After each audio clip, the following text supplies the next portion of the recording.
और दर्द का मुझ पर भी हो ऐसा असर, तेरे दुख और दर्द का मुझ पर भी हो ऐसा असर, तू रहे भूखी तो मुझसे भी न खाया जाए। आग बुझती है यहाँ गंगा में भी झेलम में भी, आग बुझती है यहाँ गंगा में भी झेलम में भी, कोई बतलाए कहाँ जाकर नहाया जाए।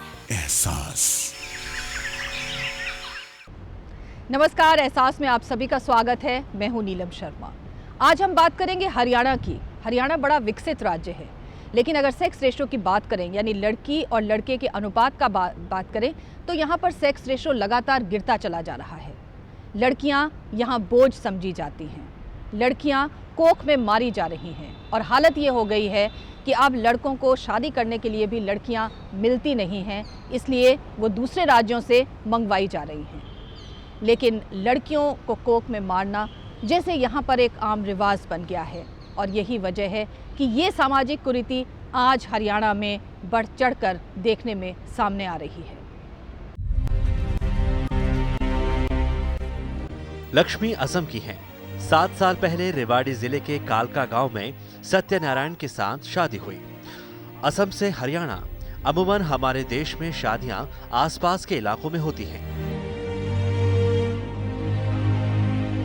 या फिर हाई प्रोफाइल शादियों में सीमाओं का कोई बंधन नहीं। तीसरा कोण प्रेम विवाह का है, जिसमें ऐसी शादियों का होना स्वाभाविक है। लेकिन लक्ष्मी और सत्यनारायण की शादी में कोई भी स्थिति फिट नहीं होती है। कैसे रिश्तों की डोरी जुड़ी, क्या हालात थे, कुछ स्पष्ट नहीं है। बातों बातों में बताया कि हम इस बंधन में खुशहाल हैं, और उस मामा के भी एहसानमंद हैं जिसने यह शादी करवाई थी। शादी तो आसाम जिस तरह दिखाते हैं, मेरे मामा लगते हैं, गांव के मामा लगते हैं, उसने दिखाया। फिर शादी में तो ना करना चाहते, पर उनने कहा अच्छा है, परिवार है, घर भी है, अच्छा है, इसलिए शादी कर लो। फिर मैंने मानती होगा, फिर शादी कर लिया। लड़के की कमी से इतनी दूर जाना पड़ता है, लाना पड़ता है। हर चीज़ पैसे से भी नहीं होती, नसीब की बात होती है। यह हरियाणा है। यहाँ लड़कियों की गिरती गिनती से सामाजिक संस्थाओं से लेकर पूरे देश को चिंता होती है, लेकिन यहाँ का समाज बेफिक्र अपनी नींद सोता है। लड़कों के अनुपात में राज्य में लड़कियां मात्र 879 हैं। ऐसे में रूढ़ियों में लिपटा हरियाणा का समाज प्रगतिशील दिखाई देने लगता है। जात पात का बंधन टूटता है, और शान के लिए, ऑनर किलिंग के लिए कुख्यात हरियाणा धूमिल हो जाता है। हरियाणा में लड़कियों की भ्रूण हत्या रिवाज का हिस्सा है, तो विवाह के लिए दूसरे राज्यों से लड़कियों को ले आना भी रिवाज ही मान लिया गया है। अब ये नौबत आ गई है कि हरियाणा में शादी के लिए दूसरे राज्यों से लड़कियां मंगाई जा रही है। कारण है, यहाँ लड़कियों की संख्या काफ़ी कम है। अगर यहाँ लड़कियों की संख्या में कमी है, तो जिम्मेदार यहाँ के लोग हैं जिन्होंने लड़कियों के जन्म को तरजीह नहीं दिया है। नॉर्थ में होने की वजह से शिक्षा भी इतनी नहीं थी, और पुरुष का ही बोलबाला होता था। महिला की जिम्मेवारी सिर्फ घर तक सीमित होती थी या खेत तक सीमित होती थी, और उसका एक्सपोजर बाहरी दुनिया से बिल्कुल नहीं होता था। पहले से ही उनको सिर्फ घर तक सीमित रखा है, और उनको यही हमेशा बोला गया है कि जो कहा जाए वो करो। कहानियां कई हैं। हरियाणा में जब लड़के को दुल्हा बनाने की जरूरत आ पड़ी है, तो दुल्हन नहीं मिल पाती है। दुल्हन की तलाश 1000 मील दूर पूर्वोत्तर के असम राज्य में ही खत्म होती है। सुनीता से मिलिए। इनके हाव भाव से एहसास नहीं होगा कि ये कभी असम में रहा करती थी।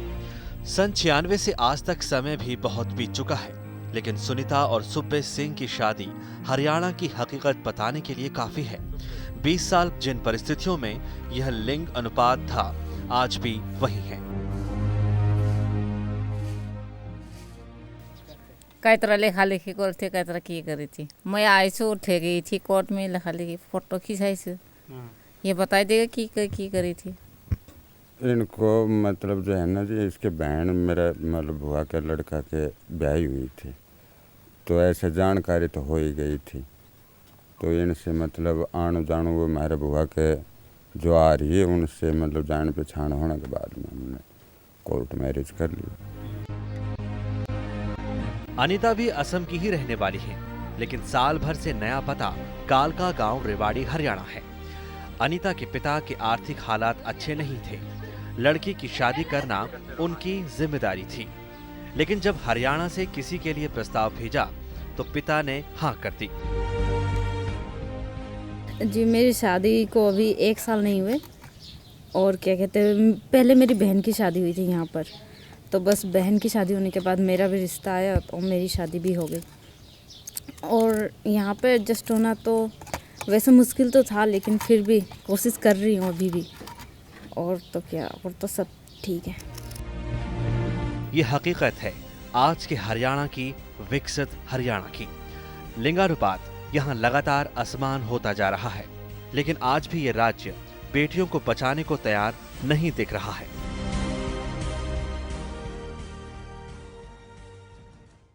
मर्ज बढ़ता गया ज्यों-ज्यों दवा की। ये बड़ी विडंबनापूर्ण स्थिति है कि हरियाणा में जैसे जैसे साक्षरता की दर बढ़ रही है, वैसे वैसे सामाजिक कुरीति यानी लड़की को बोझ समझना ये भी बढ़ती चली जा रही है।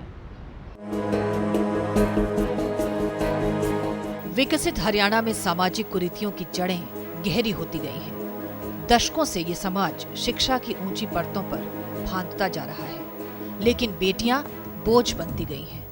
हरियाणा में साक्षरता दर 75% है, जबकि लड़के लड़कियों का अनुपात 1000 में 879 है, जबकि देश में ये आंकड़ा 940 का है।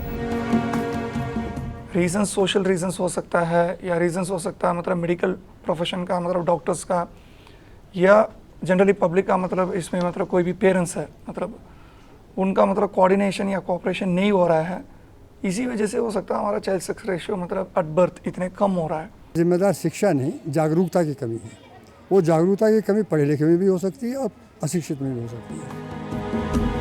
हरियाणा के 4 जिलों में साक्षरता की दर सबसे कम है और वहां पर लड़कियों की संख्या अधिक है। शिक्षित जिलों से लड़कियों का नाम पता गायब है। अगर विभिन्न जिलों की स्थिति देखें, मेवात में स्त्री पुरुष अनुपात 906 का है, जबकि साक्षरता 56.1% है। फतेहाबाद में 903 स्त्री पुरुष अनुपात है, जबकि साक्षरता 69% है। सोनीपत में ये 853 है, जबकि साक्षरता दर 80.8%। झज्जर में ये 861 है, जबकि साक्षरता दर 80.8%। और रेवाड़ी में स्त्री पुरुष अनुपात 650 है, जबकि साक्षरता दर सबसे ज्यादा 80.99% है। सामाजिक संतुलन में कहीं कमी आ रही है, जो सेक्स रेशियो की बात आ रही है। तो उसके साथ एक बात और भी है, अगर हम खाली इस बात पे भी नहीं कह सकते कि एजुकेशन में हम आगे हैं तो हम सेक्स रेशियो में देश में पीछे क्यों पिछड़ रहे हैं। उसकी एक वजह दूसरी भी है, बायोलॉजिकल और एनवायरमेंटल भी है। हमारा जो समाज है वो यही चाहता है कि लड़का होना चाहिए, क्योंकि लड़के में क्या है, बहू घर पे आएगी और वो उनकी अच्छी तरह से देखभाल करेगी, जबकि लड़की होती है वो अपने ससुराल चली जाती है। रेवाड़ी के आंकड़े 2014 के हैं, जहां 1000 लड़कियों की तुलना में लड़कों की संख्या 650 है। ये ऐसे शिक्षित जिले की कहानी है जहां दहेज में बड़ी बड़ी कारें दी जाती हैं, लेकिन लड़की उन्हें नहीं चाहिए। लड़के की एक सामाजिक जिम्मेवारी हो जाती है, वो ना चाहते हुए भी वो माँ बाप को रखता भी है, और ये तो समाज का चलन भी है। अब 2014 में हमारा जो है ना आंकड़े हैं हमारे पास, जो हमने उसकी बात करें उसकी, तो जो हमारे पास जो आंकड़े हैं ये तो और भी चौंकाने वाले हैं। 2014 की अगर हम बात करें मार्च तक की जो है उसकी क्वार्टर की, तो इट कम्स टू बी 650।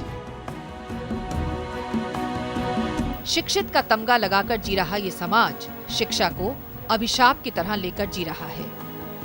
जन्म से पहले अल्ट्रासाउंड तकनीक ने और भी बेड़ा गर्क कर दिया है। एरिया में एजुकेशन भी बहुत ज़्यादा है। एजुकेशन की वजह से जो टेक्नोलॉजी की जो अप्रोच है वो इजी हो गई है कि उनको पता लग गया कि टेक्नोलॉजी का कहाँ पे इस्तेमाल किया जा सकता है। सेक्स रेशियो देखकर बहुत क्या बोलते हैं डिसअपॉइंटमेंट होती है। अब भी देखकर ये बुरा लगता है कि कई बार पेशेंट आती हैं, 4 लड़कियां होती हैं, 5वां बच्चा होता है, पूछो तो कहती छोड़ा तो चाहिए ही जी। समाज में गैर बराबरी जिंदा है। आखिर ये समाज बेटे बेटियों को एक समान मानने को तैयार क्यों नहीं है? घटती लड़कियों के पीछे अल्ट्रासाउंड तकनीक जिम्मेदार है, जो बच्चों के जन्म के पूर्व इस बात की गारंटी देता है कि पेट में पल रहा बच्चा लड़का है या लड़की। एहसास